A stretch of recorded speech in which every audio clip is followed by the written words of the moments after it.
Fundación La Vida Mi Amante, empresa de capacitación y Agentia, agencia de empleos, presentan La Vida es Esentia, un programa con la firme intención del desarrollo humano, del crecimiento espiritual y la salud emocional.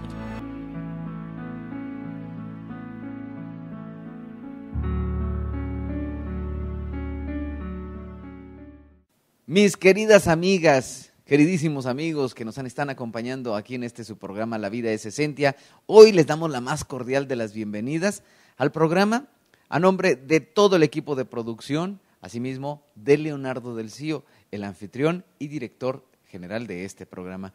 Hola, ¿qué tal? Gracias por estar en su programa La Vida es Esentia.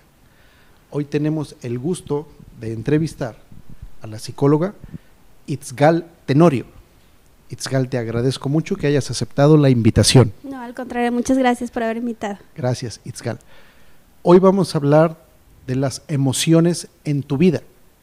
Las emociones en tu vida, cómo te afectan y cómo manejarlas y que no te manejen a ti.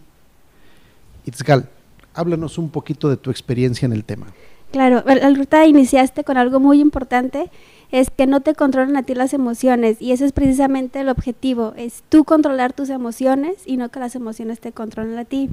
Las emociones siempre van a existir, eso es un hecho, no podemos quitarlas ni negarlas ni hacerlas a un lado, existen, pero hay que saber cómo manejarlas, cómo ser lo suficientemente inteligente para poder manejar tus emociones y tengas una estabilidad emocional, que al final de cuentas eso es lo que todo el mundo buscamos, una estabilidad emocional. ¿Por qué no le explicas un poquito al público televidente? Cuando hablamos de emociones, ¿cómo a qué te estás refiriendo? ¿Estás hablando de alegría, tristeza, no sé si también depresión, soledad? Sí. Háblanos un poquito de eso. Fíjate que la mayoría de las personas tratamos de identificar una emoción, o estás triste o estás enojado. No, como que no tenemos más matices, o incluso llegamos a casa, ¿estás enojado? Y no, a lo mejor así es mi cara, pero la mayoría de las personas identificamos dos y realmente tenemos infinidad de matices, estás triste, enojado, contento, confundido, estresado. Todo en un mismo día o en una misma mañana. Exacto, entonces si no hacemos consciente y entendamos la palabra consciente, lo que es yo pienso, yo actúo y yo siento de toda conciencia de lo que estoy haciendo, eso es ser consciente. Si yo no tengo consciente mis emociones, entonces me empiezan a controlar. Y bueno, lo interesante de manejar las emociones es conocer todos los matices que estos llevan. Si yo conozco el matiz de mi emoción, entonces puedo reaccionar de una manera asertiva. Si alguien en el público televidente nos está viendo y escuchando y de repente dice, qué interesante lo que está diciendo la psicóloga Itzgal. En este momento yo me siento mal, pudiera alguien decir, sí, porque me acabo de divorciar, porque perdí a un ser querido, porque me acabo de enterar que ahora soy desempleado, me tocó el ajuste, etcétera, etcétera. ¿Cómo la psicóloga Itzgal me puede ayudar a sentirme mejor, a no dejarme derrumbar, emocionalmente hablando? ¿Qué le respondes? Claro, primero, bueno, identificar el motivo. Siempre identificamos, voy a tomar estoy desempleado, porque el estar desempleado no nada más es, ya soy una persona que no tengo nada que hacer, ya es, tengo una familia, no tengo ingresos, tengo que pagar, tengo alguien que mantener. Entonces, al final de cuentas, primero hay que vivir esa emoción, no reprimirla. Yo había escuchado, perdón, Itzgal, sí, que una de las principales preocupaciones, sobre todo del caballero, del hombre, en la actualidad, es decir, modernas, sí, es el hecho de estar desempleado o perder el empleo, que es una de las cosas que más estrés, angustia provocan en el hombre que es proveedor de su hogar. Entonces, ¿qué le dirías a alguien que acaba de perder el empleo?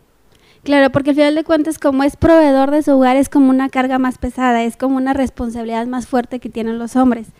Que hay mujeres que también las tienen, pero la mayoría son los hombres, y por la estructura emocional de un hombre es como, me duele más, ¿no?, que una mujer me esté manteniendo. Leí en las estadísticas, Itzgal, que en México hay ya muchos hogares en los que la cabeza es una mujer, en los que la cabeza en el sentido de que es proveedora de ingresos en el hogar.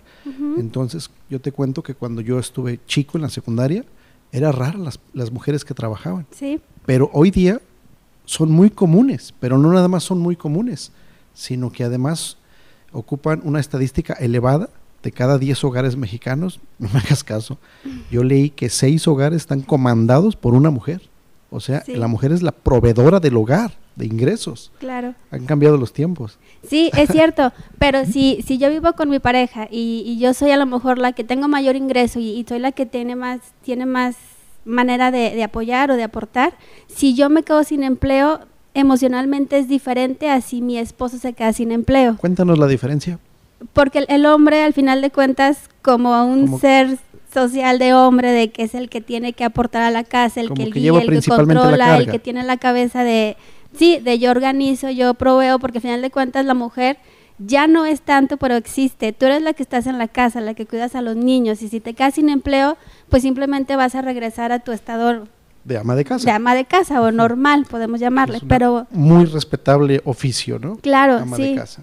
Sí, pero un hombre no. Una mujer, como es muy respetable y como es lo normal, entonces tratamos de decir, bueno, no pasa nada.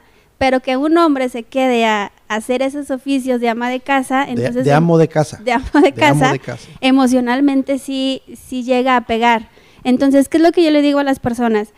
Primero, no ocultemos la emoción. ¿Cómo me siento? Pero identificarla bien. Me siento triste, me siento menos, me siento frustrado porque a lo mejor Con hice baja algo mal en mi autoestima. trabajo. Sí, identificarlo y no ocultarlo, porque si lo ocultamos, entonces lo estamos guardando en el costalito, aquel famoso de piedritas, y al rato no lo sabemos sacar. No, y aparte te enferma. Y aparte te enferma. Sí, porque el cuerpo es tan inteligente, la mente es tan poderosa que si no lo sé decir, lo somatizo. Y entonces ahí vienen las enfermedades. Por favor, explícale al amable público que nos Sí. está viendo, sintonizando. Dijiste somatizo. Sí. Entonces, la gente puede decir, esa palabra no es muy común. ¿No? ¿Cómo le explicas? Somatizo. Somatizar es todo aquello que no lo expreso, que no conozco mis emociones, entonces lo voy a trasladar a mi físico. ¿Lo vas a manifestar con alguna dolencia? Con una dolencia, me puede doler la cabeza, me puede doler el estómago. De hecho, hay casos muy importantes y muy especiales que quiero comentar. Había un caso en donde una señora no sabía recibir. Ella estaba totalmente suficiente a yo compro lo de la casa, yo decido hacer lo que hago en la casa. ¿Por qué? Porque no tengo esposo, porque así se creó mi historia de vida. Entonces, todos los días le rogaba a Dios y le daba gracias por decir, gracias por no depender de alguien, por no necesitar de alguien, ¿Por yo, ser autosuficiente? Ajá, por yo hacer las cosas. Ajá, sí. Ser autosuficiente es bueno, pero como todo, nos vamos a los extremos, entonces me empezó a perjudicar. Esta persona tenía problemas digestivos, entonces es, a ¿Tipo ver, estreñimiento? sí, ¿qué tiene que ver un problema digestivo con la autosuficiencia, con las emociones?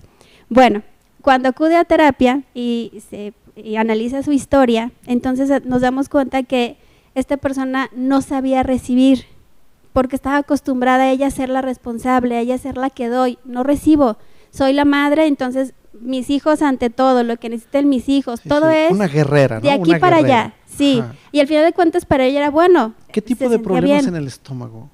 Era digestivo porque al final de cuentas simbolizamos, ella lo simbolizó y lo somatizó en el estómago, porque alimentarse, ¿qué es?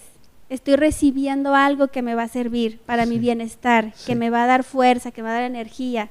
Pero ella como no sabía, entonces inconscientemente decía, no, esto lo rechazo. Su cuerpo, su mente lo estaba rechazando, entonces tenía problemas digestivos.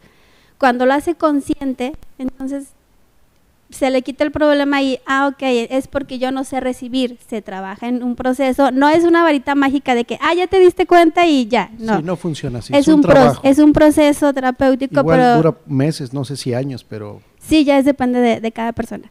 La idea es, lo somatizó de tal manera que no podía recibir ningún alimento, porque eso era que ella no lo daba, ella lo estaba recibiendo. y la de palabra esa recibir manera, no se le daba. y la palabra recibir no se le daba gracias a Dios de no necesitar a nadie, entonces, ¿cómo es que voy a necesitar comida? No lo hacía consciente, pero así lo estaba reflejando.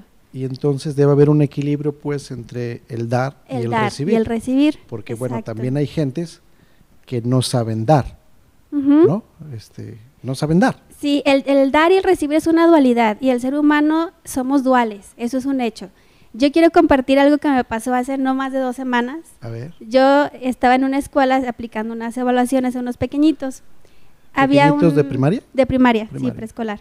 No, era de preescolar, perdón. Ah, kinder. Kinder. Había una niña que cumplía años y el papá llevó un pastel y lo festejó. Yo tenía mi tiempo destinado a hacer unas evaluaciones y luego regresar al consultorio. Pero me dicen, Isgal, ¿tienes una rebanada de pastel? Y dije, bueno, a ver, sí, con mucho gusto te lo acepto, pero me tengo que retirar. No pasa nada. Pongo en el carro el pastel en el asiento y voy manejando, y en los típicos altos, que desafortunadamente siempre hay alguien que pide algo, estaba una niñita, pero sin pensarlo dije, esta rebanada de pastel va para la niña. Ya. Entonces dije, se lo voy a dar, no pasa absolutamente nada, ella come y yo estoy tranquila. Pasa el primer carro, pasa el segundo carro, llega conmigo y me dice, ¿me das una moneda? Y le digo, no. Y estaba a punto de decir, pero se asoma de tal manera a mi carro que dice, dame ese plato. ¡Ay, como Entonces, ordenando! sin pensarlo, yo dije, no. Y se dio la alciga, la niña se retiró y me fui. Todo el camino a casa me fui pensando, ¿por qué le dije que no? Si cuando la vi le dije, sí se lo voy a dar. Porque parece ser que una cosa es dar y otra cosa es que te exijan. Exacto. Y ahí dices, no, pero Entonces, es un regalo, no es una exigencia claro, de tu parte. Y ahí es el dar y el recibir. ¿Cómo voy a dar? Y cómo es no dar por recibir o no exigirlo. Cuando yo me sentí invadida. Me hiciste recordar algo que escuché a alguien que decía, Dios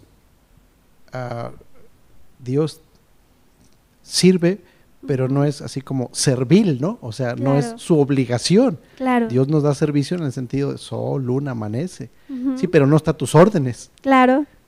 Volvemos en unos instantes.